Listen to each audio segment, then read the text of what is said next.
আসসালামু আলাইকুম।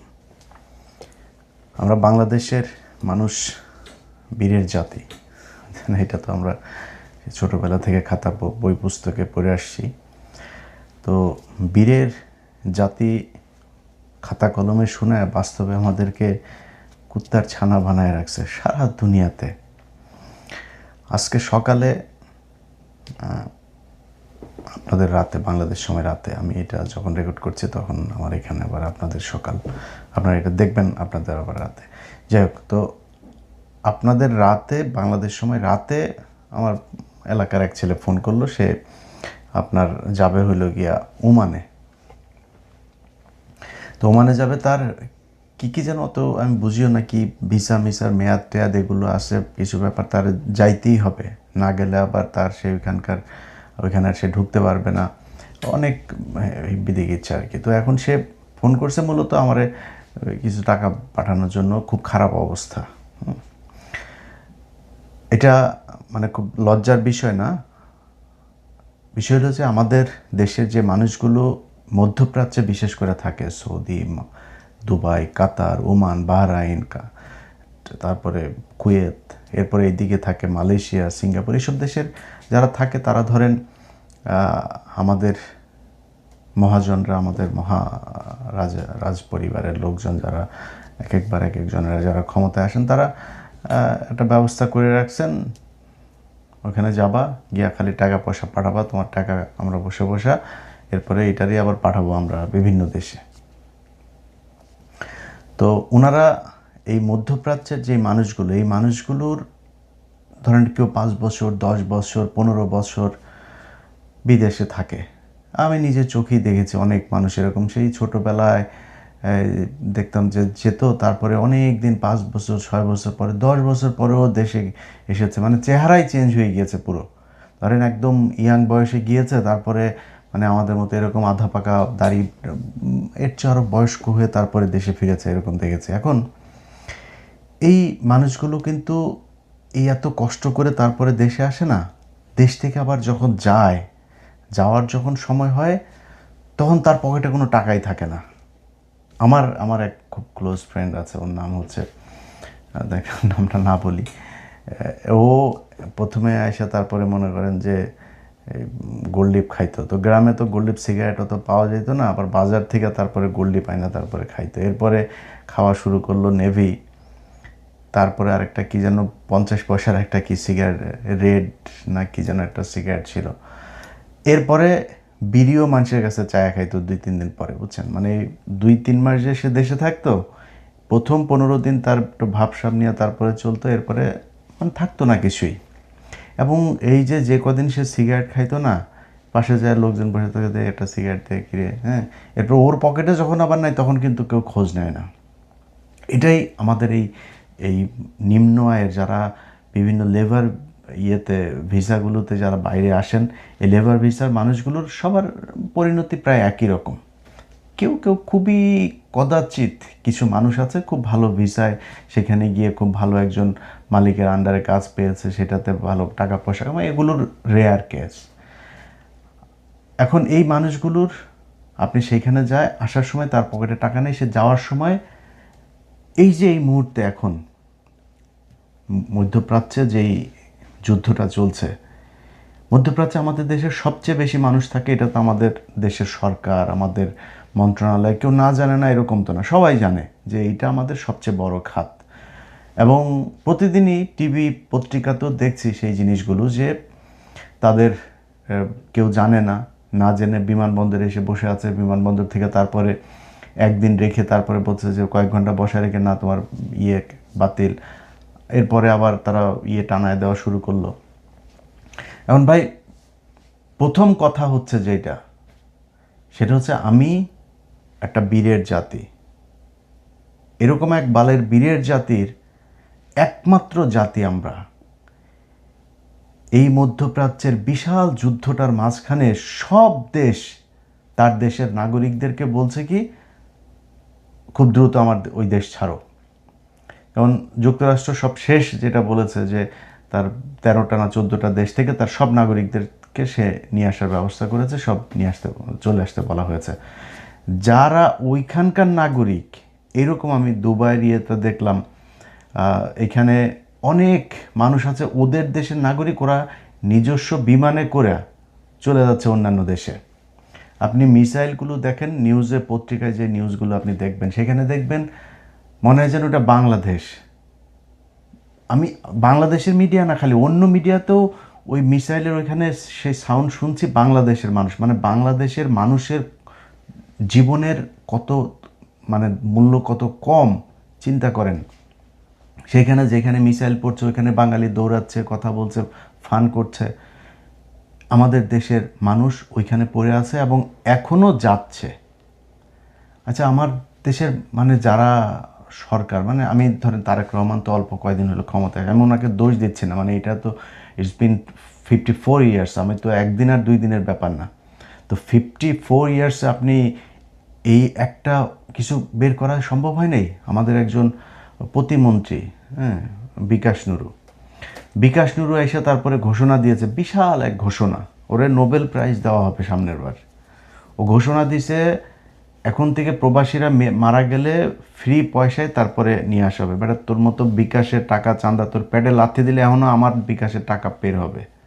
তোরা আমরা আমেরিকা থেকে আমার বন্ধু বান্ধব পরিচিত ব্যবসায়ীরা মিলে যত টাকা তোর উঠে যে ওই লাথি দিলে এখনও তোর প্যাটে ওই টাকা।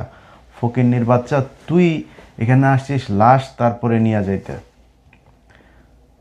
ওর এই লাশের জন্য কোনো প্রবাসী কারোর কাছে বলেছে নাকি যে তারা বিদেশে যারা থাকে এরা কিন্তু ধরেন একটা ঘরের ভিতরে গিঞ্জি, একটা পরিবেশের ভেতরে অনেক মানুষজন একসাথে সেখানে থাকে, এরা এদের সমস্যা এরা দেখভাল করার এরা এদেরটা দেখবে। তো লাশ পাঠানোর দরকার নেই, ওরা টাকা চাঁদা তুলে ওরা লাশ পাঠায়, সমস্যা নাই।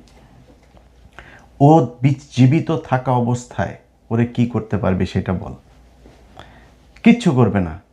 নুরু আসার সাথে সাথে যেটা করেছে, ওর ভাই এখন সেকেন্ড মন্ত্রী, ওর ভাই আছে একটা, সেটারে দিয়া কাতারে ব্যবসা করিয়েছে, এই বিকাশের টাকা তুইলা মানুষের কাছ থেকে টাকা নিয়েছে ধুমায়।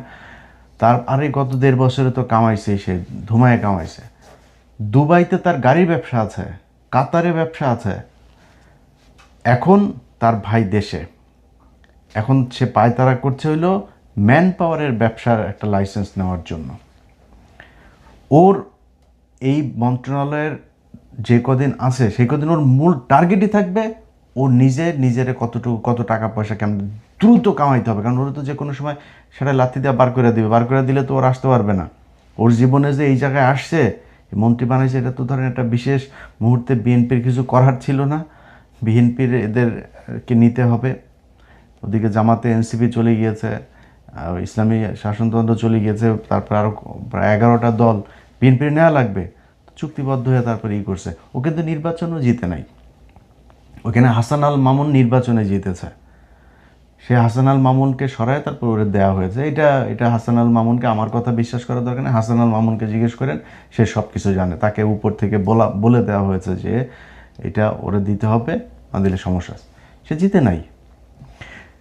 এখন এই যে ওনাকে এইভাবে মানে একজন আসলো মাত্র এরকম, কিন্তু এই 54 বছর ধরে আমাদের কিন্তু এই প্রবাসী ধরেন তো মন্ত্রণালয় এসে বোধহয় জিয়াউর রহমানের সময় থেকে শুরু করে এরপরে তো কন্টিনিউয়াসলি আমাদের এই মন্ত্রণালয়টা ছিল।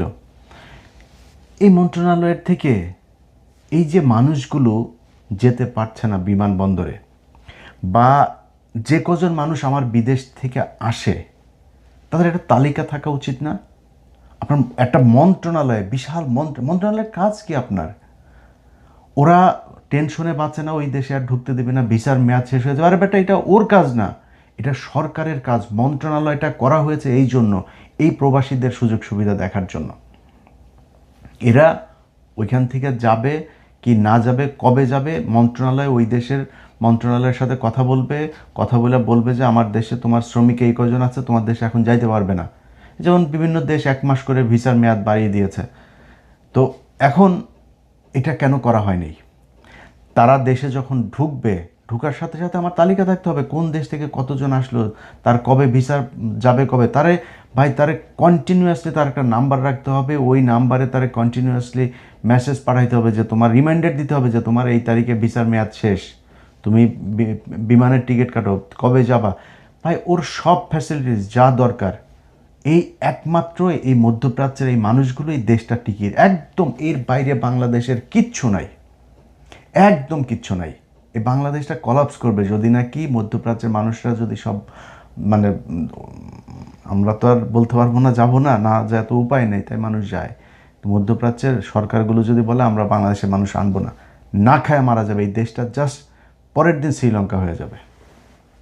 এখন আমাদের বলা হয় যে আমরা হইলাম গিয়া বিশাল আকারের এক জাতি, যুদ্ধ করে তারপরে আমরা বিশাল বাল ফালায় ফেলছি, 71 সালের পর থেকে আমরা বীরের জাতি হয়ে গেছি। বেটা 71 সালের আগে এই দেশে আদমজি ছিল, নিউজ প্রিন্ট ছিল, কাপ্তাই ছিল, এই সংসদ ভবন, এই জাহাঙ্গীরনগর বিশ্ববিদ্যালয়, রাজশাহী বিশ্ববিদ্যালয়, ওসমানী বিশ্ববিদ্যালয়, চিটাং বিশ্ববিদ্যালয়, মেডিকেল, এসব এদের করা, এই কমলাপুরটা এদের করা। এই ভাই এগুলি বাদ দেন, মানে অবকাঠামোর কথা বাদ দেন, যতগুলো মিল কল কারখানা ছিল পাকিস্তান আমলে সবগুলো বন্ধ হয়ে গিয়েছে। আমরা বীরের জাতি হয়ে তারপরে স্বাধীন হইয়া কি বাল ফালাইলাম, দুইটা বাল ফালাইছি আমরা। এক, আমাদের মহিলাদেরকে ন্যাংটা বানায় এখন এই যে গার্মেন্টসে কাজ করতে দিয়েছি, আর আমাদের পুরুষদেরকে পাঠাই দিয়েছে হইলো মধ্যপ্রাচ্যে, যাও কাম করে খাও, টাকা পাঠাও, আমার পেটে টাকা ঢুকুক। এর বাইরে কারো কোথাও কোনো জায়গায় আমাদের জন্য কিচ্ছু নেই। এই যে যারা রাজনীতি করেন না, দেখছেন মির্জা আব্বাস হাত মিলাইছে, হাত মিলায় দেখেন না, হাত মিলায়, আর যেই হাত মিলায় আবার হাতটা আবার দেখে, বুঝছেন ময়লা হয়ে গেল না, ওরা তো জীবনে যায় না ওইখানে। ওরা এই ভোটটার জন্য খালি সেই এদের আমাদের সাথে একটু এসে হাতটা মিলায় 5 বছর পর পর, এছাড়া তো আমাদের সাথে মিলতে চায় না। যান আপনি এখন যান মিলতে, দেখেন আপনি মিলতে পারেন কিনা, পারবেন না। এইভাবে আমাদেরকে ওরা প্রজা আর ওরা হচ্ছে রাজা, এই নিয়মে গেল 54 বছর এই দেশ চলেছে।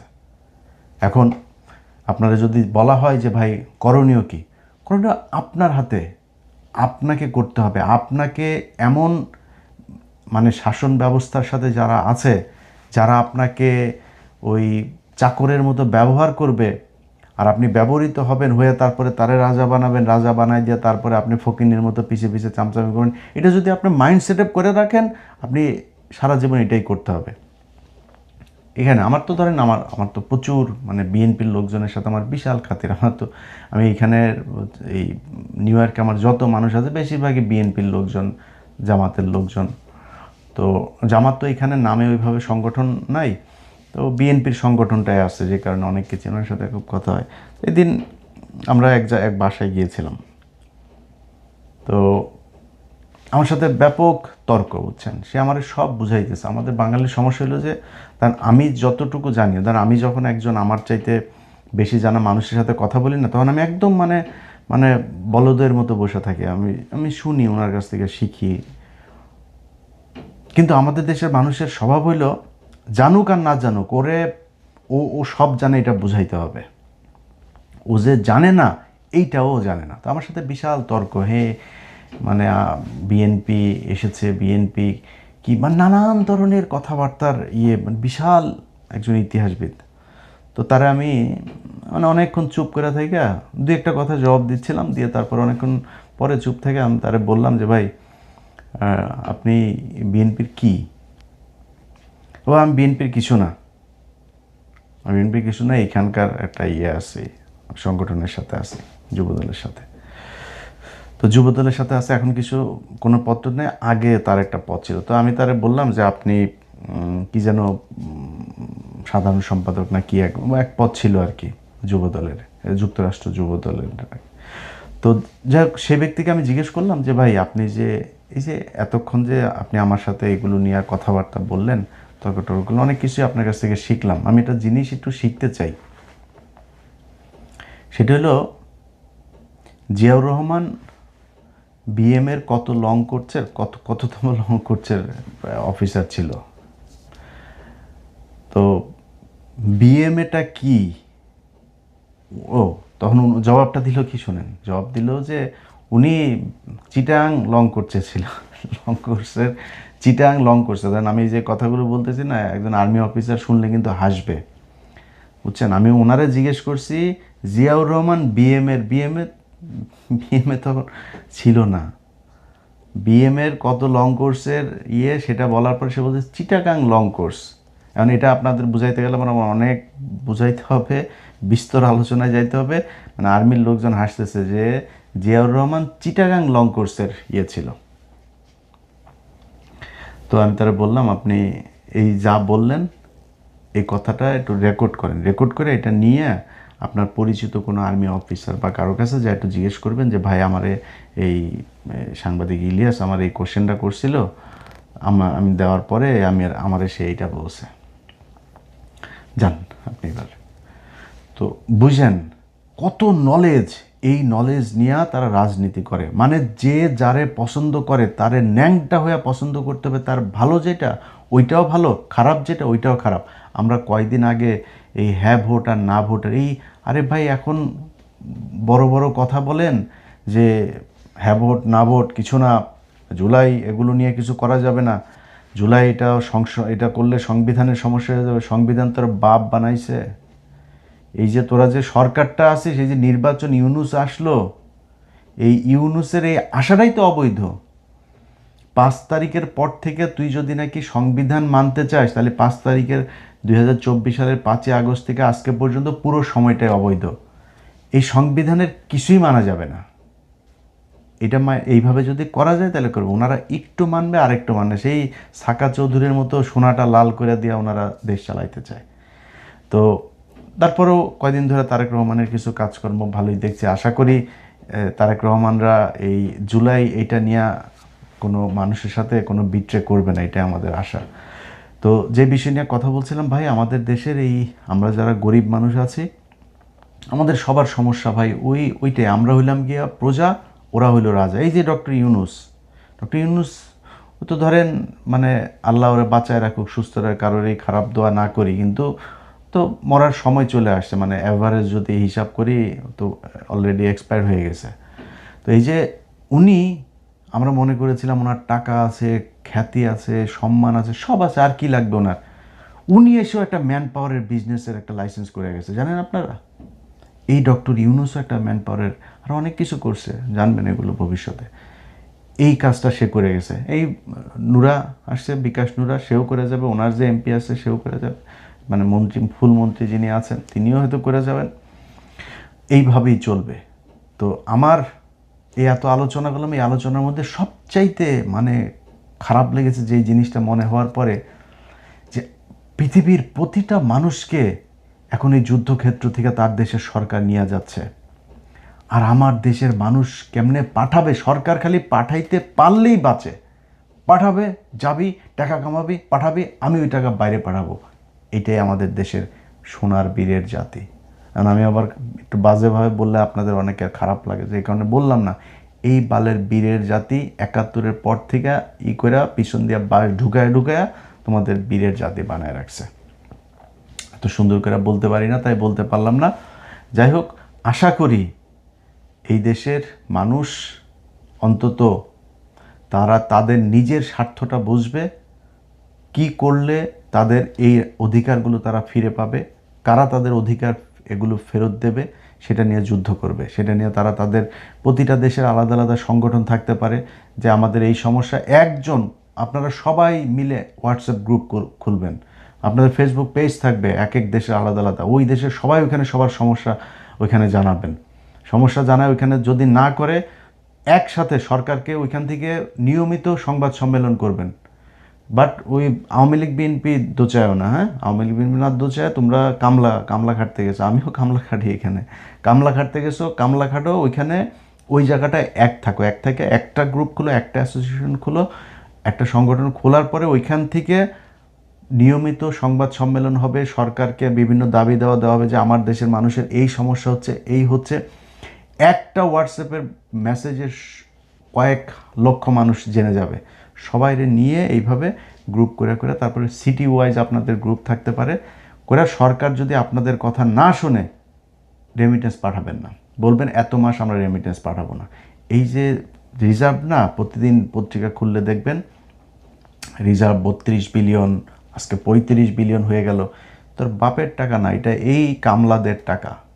এই কামলারা বহুত কষ্ট করে, ছোট বাচ্চার সাথে দেখাও হয় না, 5 বছর 10 বছর বয়স হয়ে যায়, বাচ্চার সাথে দেখা হয় না বাবার। এটাই মধ্যপ্রাচ্যের এদের পরিণতি, এটাই মানে বাস্তবতা। তো এই জায়গা থেকে আমরা বের হইতে চাই। যারা আমাদেরকে চাকর বাকর মনে করে তারপরে এই রাজার মতো আমাদের প্রজা বানায় রেখেছেন, তাদের কাছে অনুরোধ থাকবে এই মানুষগুলোর নিয়ে একটু চিন্তা করেন, এবং এইসব সময়ে কিভাবে কি করা যায়। সরকারের যদি ভর্তুকিও দিতে হয়, তাদের পাসপোর্ট থেকে শুরু করে ভিসা পাওয়া, ওই দেশে পাঠানো, ওই দেশে কাজটা ঠিকমতো পাইলো কিনা। আরেক চুরি হইল গিয়ে সবচাইতে, এই যুব ক্রীড়া মন্ত্রণালয়ের অধীনে আপনার এই যে ট্রেনিংগুলো করানো হয়, এই ট্রেনিং এখানে যদি ভালোভাবে ট্রেনিং সেন্টারগুলো খুলে যদি নাকি তাদেরকে ট্রেন আপ করায় তারপর পাঠানো যাইতো, যে যাচ্ছে তারও লাভ হইতো, আমাদেরও লাভ হইতো। ইন্ডিয়া থেকে একজন মানুষ যেই টাকা কামায়, আমরা 5 জন 10 জন মিলে ওই টাকা বেতন পাই না। আমি মধ্যপ্রাচ্যের কথা বলছি। তো এটা ঠিক করা যাইতো যদি আমরা ট্রেন আপ করায় মানুষকে পাঠাইতে পারতাম। ওই ট্রেনিংয়েও দুর্নীতি, পাসপোর্টে দুর্নীতি, ওর ভিসায় দুর্নীতি, ওইখানে কাজ যেটাতে নেয় সেটা আরেক কাজে নিয়ে যায়। সব দিক থেকে এই মন্ত্রণালয়ের কোনো দায়িত্ব পালন করে না। ওইখানে যে অ্যাম্বাসি আছে তারাও করে না, ওইখানে অ্যাম্বাসি কিন্তু কুকুরের মতো ব্যবহার করে। এইভাবেই চলছে। তো সরকারের কাছে অনুরোধ থাকবে, তারেক রহমান, আমি এতক্ষণ যা বললাম কিছুই কিন্তু তারেক রহমানের বিরুদ্ধে না, উনি মাত্র এসছেন, ওনার কাছে আমাদের দেখার আছে। দেখি 6 মাস 1 বছর দেখি উনি কি করেন। তো তারেক রহমান, আপনার কাছে অনুরোধ থাকবে যে এই মন্ত্রণালয়টারে একটু ঠিক করেন। যদি ঠিক করেন, আপনারা যদি নাকি মানুষকে পাসপোর্ট করানো, ভিসা পাওয়ানো, এগুলো যদি মন্ত্রণালয় থেকে সঠিকভাবে করাইতে পারেন, তাহলে আমার মনে হবে। আমি গতকালকে একটা বক্তব্য শুনলাম, ওই যে হুমায়ুন কবির ভাই উনি সম্ভবত এই বিষয়ক বোধহয় উপদেষ্টা হয়েছেন, প্রতিমন্ত্রীর পদমর্যাদায়, না পররাষ্ট্র মন্ত্রণালয়ের বোধহয়। ওনার এক বক্তব্য শুনলাম, উনি বলছেন যে ওনাকে ইফতারের ঠিক 20 মিনিট আগে তারেক রহমান ফোন করেছেন তাড়াতাড়ি বিমানবন্দরে। কেন এটার জন্য তারেক রহমানকে ফোন করতে হবে কেন? মন্ত্রণালয়ে আপনারা বাল ফালান, আপনাদের কোনো দায়িত্ব নাই? এই মানুষগুলো যে এই মানুষের টাকায় আপনার বেতন হয়, আপনার এটার কোনো দায়িত্ব নাই?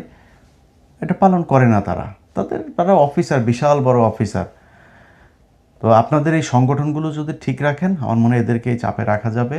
আর দেশের ভেতরেও, দেশও যখন যেটা রাজনীতি করবেন না, এই যে কুত্তার মতো যারা আপনাদেরকে কুকুর বিড়াল বানায় রাখে, প্রজা বানায় রাজাগিরি করে না, এদের পিছনে পিছনে এই যে পাশাটা উদাম করে দেওয়া, তারপর নির্বাচনের সময় মারামারি এগুলি করেন, ভাইয়ের হাত শক্ত করেন, এগুলো করেন না, এগুলো করা বন্ধ করতে হবে। আপনারা এগুলো যদি করেন, তাহলে এই আপনাদেরকে এরকম চাকর বাকর কুত্তার মতো আপনাদের সাথে ব্যবহার করবে। আপনি একদম খুব ছোট কাজ করবেন, একদম মানে ডে লেবার হিসাবে কাজ করবেন, কিন্তু আপনার পকেটের টাকা দিয়া আপনি রাজনীতি করবেন। আরেকজনের টাকার দিকে তাকাবেন না, আরেক নেতার পিছনে ঘুরে আরেকজনের কাছ থেকে মায়েরা কেটে খা, এভাবে আপনি জীবনে বড় হইতে পারবেন। আপনার নেতা বড় হবে, আপনি জীবনে হইতে পারবেন না। আপনার যেই নেতার জন্য বিশাল আকারে প্রেম প্রীতি দেখান, ওই নেতারে বলেন যে ভাই সামনের বছর আমি কিন্তু ইচ্ছা আছে, সামনের বছর মানে 10 বছর 20 বছর পরে স্যার আমার ইচ্ছা আছে যে আমি এমপি নির্বাচন করব। ওই পরের দিন দেখবেন যে ব্রিজের নিচে আপনার বিচি কাটা লাশ পড়ে আছে। অতএব এদের কাছ থেকে বের হয়ে আসতে হবে। বের হয়ে আপনাকে নিজের বিবেকের কাছে প্রশ্ন করতে হবে যে আপনার সামাজিক অবস্থান, আপনার রাজনৈতিক অধিকার, অর্থনৈতিক অধিকার, এগুলো আপনাকে কে দিতে পারবে, কার মাধ্যমে হবে, সেগুলো চিন্তা করে আপনার মানুষের পিছনে দৌড়াইতে হবে। আমি কোনো দলের নাম বললাম না, হইতে পারে সেটা বিএনপি, যার পিছনেই হোক, সেটা আপনি নিজের প্রশ্ন করবেন। কারা আপনার জন্য কাজ করতে পারে, সেটা চিন্তা করে রাজনীতি করবেন।